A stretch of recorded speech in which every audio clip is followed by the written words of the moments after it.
Hello everyone.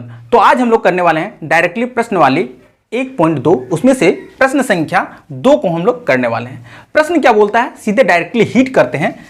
HCF और LCM ज्ञात कीजिए। मतलब जो दिया गया संख्या है ना, उसका एचसीएफ और एलसीएम ज्ञात करना है। साथ ही इसकी जांच कीजिए कि दो संख्याओं का गुणनफल बराबर है एचसीएफ और एलसीएम का।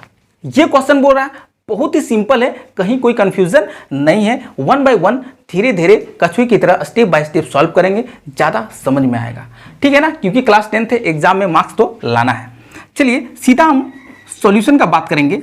तो मेरा जो प्रश्न है बोलता है कि सर 26 और 91 का सबसे पहले एचसीएफ और एलसीएम ज्ञात करना है। कभी भी इसका एचसीएफ निकालेंगे तो हम लोगों को अभाज्य गुणनखंड विधि से ही एचसीएफ निकालना है। यानी कि सर हम लोग 26 का अभाज्य गुणनखंड क्या होगा, तो 26 का अ से होता है अभाज्य, ठीक है, और गु से गुणनखंड क्या होगा वो चीज़ हम लोगों को लिखना है। तो यहाँ पे हम लोग 26 का अभाज्य गुणनखंड निकाल देते हैं, ठीक है ना। 26 का ये 2 का पहाड़ा से कट जाएगा, क्योंकि लास्ट में क्या है 6 है, इसलिए 2 का पहाड़ा में कितना बार में 13 बार में कट जाएगा, और 13 का पहाड़ा एक बार में कट जाएगा। यानी कि इसका जो निकल के आया अभाज्य गुणनखंड 2 गुना 13 हमको लिख देना है, ठीक है। फिर से 91 का अभाज्य गुणनखंड जब निकालेंगे तो अभाज्य गुणनखंड निकालने के प्रोसेस में कहीं भी प्रॉब्लम है तो पिछले ही वीडियो में प्रश्नावली 1.2 का प्रश्न संख्या 1 में ही हमने सारा कुछ क्लियर किया हुआ है। लिंक जो है डिस्क्रिप्शन में दिया गया है, वहाँ पर जाके आप सीधा देखो। यहाँ किसके टेबल से लगेगा सर, ये 7 का टेबल से कट जाएगा, कितना बार में 13 बार में, और फिर ये 13 का टेबल में कट जाएगा एक बार में, हाँ या नहीं। यानी कि सर 91 का क्या हो जाएगा यहाँ पे अभाज्य, अ से अभाज्य और गुणनखंड यहाँ हो जाएगा 7 गुना 13, ठीक है। इस तरह से आपको कर देना है। अब यहाँ पे एचसीएफ निकालने का क्या फॉर्म है सर, एचसीएफ ये मेरा क्या निकलेगा कि दोनों जो गुणनखंड है उसमें एक संख्या कॉमन रहना चाहिए, दोनों गुणनखंड में एक संख्या कॉमन होना चाहिए। यानी कि यहाँ पे सर 13 जो है ना दोनों गुणनखंड में मेरा क्या है कॉमन है। यानी कि एचसीएफ बराबर जो मेरा निकल कर आ गया वो 13 निकल कर आ गया, और एलसीएम बराबर क्या होगा सर, इसका मतलब कि जो दोनों संख्याओं का जो कॉमन है, जो एचसीएफ निकला उसको एक बार लिखना है, दोनों के बदले एक बार, बहुत ध्यान से। और यहाँ पे हो जाएगा 2 गुने 7, जो बचा हुआ संख्या है उसको गुना के रूप में लिख देना है। 13 दूने 26 और 26 सत्ते, 26 सत्ते कितना होता है भाई 6 सत्ते 42, 2 सत्ते 14 और 4 कितना हो जाएगा 18, यानी कि 182, ठीक है। अब जो मेरा प्रश्न बोल रहा है ना कि सर संख्याओं का गुणनफल बराबर होगा एचसीएफ और एलसीएम के गुना के बराबर, ठीक है। तो चलिए हम लोग अकॉर्डिंग टू क्वेश्चन काम करते हैं, है ना। इसीलिए दिया गया हुआ यहाँ पे लिख देंगे जांच, क्या लिख देंगे जांच लिख देंगे।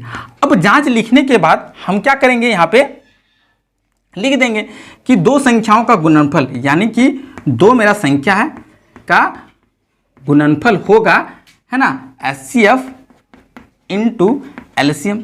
यहाँ तक आप बिल्कुल लिख पाओगे ना, बिल्कुल आपको लिख देना है ना। अब दोनों संख्या मेरा क्या था 26 और 91, यानी कि 26 गुना 91 गुणनफल, और इसका क्या हो जाएगा एचसीएफ मेरा 13 है और गुना 182। यहाँ तक समझ में आ गया। अब देखो तो 26 और 91 को गुना करेंगे तो क्या आएगा मेरा, ठीक है ना। चलो यहाँ पे हम लोग गुना कर देते हैं, 26 और 91 ये गुना हो जाएगा, 26 से इकाई हो जाएगा 26, 6 9 54 का 4 और 2 9 18 और 5 23, मेरा निकल के आ जाएगा 2 3 6 6। यहाँ जो निकल के आ गया 2 3 6 6 बराबर होगा 182 को 13 से मल्टीप्लाई करना है, ठीक है। यहाँ समझ में आया ना, ये दोनों को गुना करके कितना आया 2 3 6 6।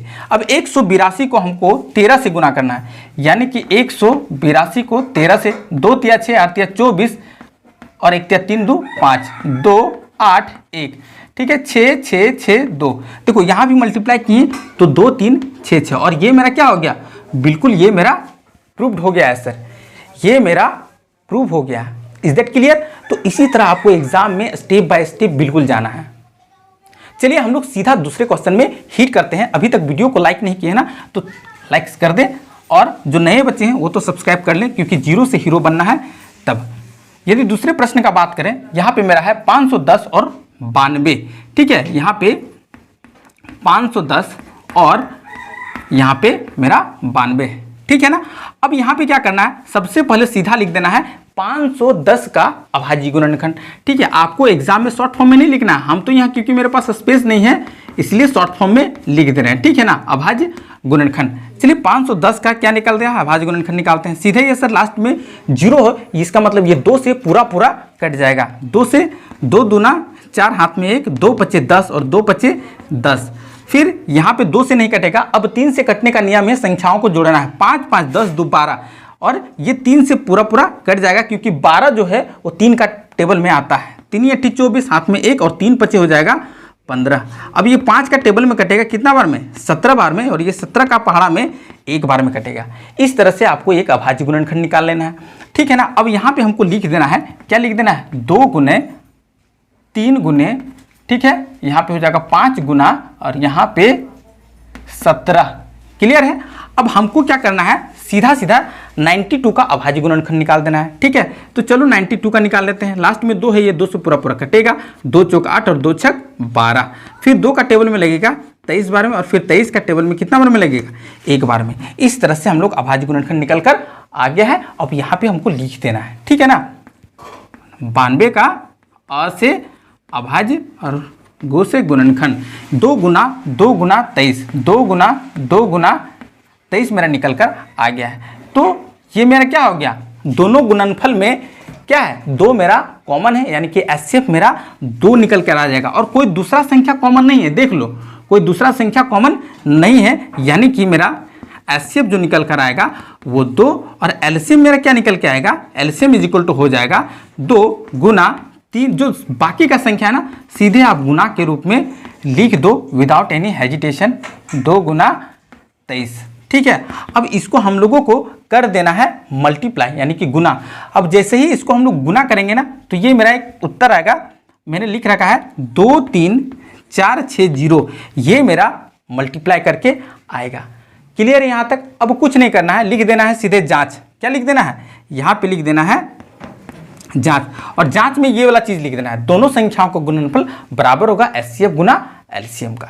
ठीक है, अब दोनों संख्याओं का गुणनफल ले लेते हैं, यानी कि सर 510 गुना मेरा 92 बराबर होगा जो मेरा 2 गुना, ठीक है, 2 3 4 6 0 का। यहाँ बराबर का साइन देंगे, 510 को 92 से गुना करके यहाँ पे हम लोग देख लेते हैं। गुना तो सबको आता होगा, 510 को 92 से देखो तो 0 2 5 दूना 10, यहाँ हो जाएगा 0 9 5, कितना आया भाई 0 2 9, यानी कि 6920, ये मेरा निकल कर आ गया 6920। अब इसको इससे मल्टीप्लाई करेंगे, यहाँ हो जाएगा 0 का 0 6 दूना 12 का, यहाँ पे 0 का 0 6 दूना 12 का, 2 4 दूना 8 और 1 9 और 3 दूना 6। देखो दोनों मेरा क्या हो गया, बिल्कुल समान आ गया, बिल्कुल बराबर है, 6 9 2 0 6 9 2 0। तो इस तरह से कह सकते हैं ये जो मेरा जांच है ना बिल्कुल सटीक है, मेरा क्वेश्चन जो बना है वो बिल्कुल सही बना है, तगड़ा बना है, सॉलिड वाला हम लोगों ने बनाया है।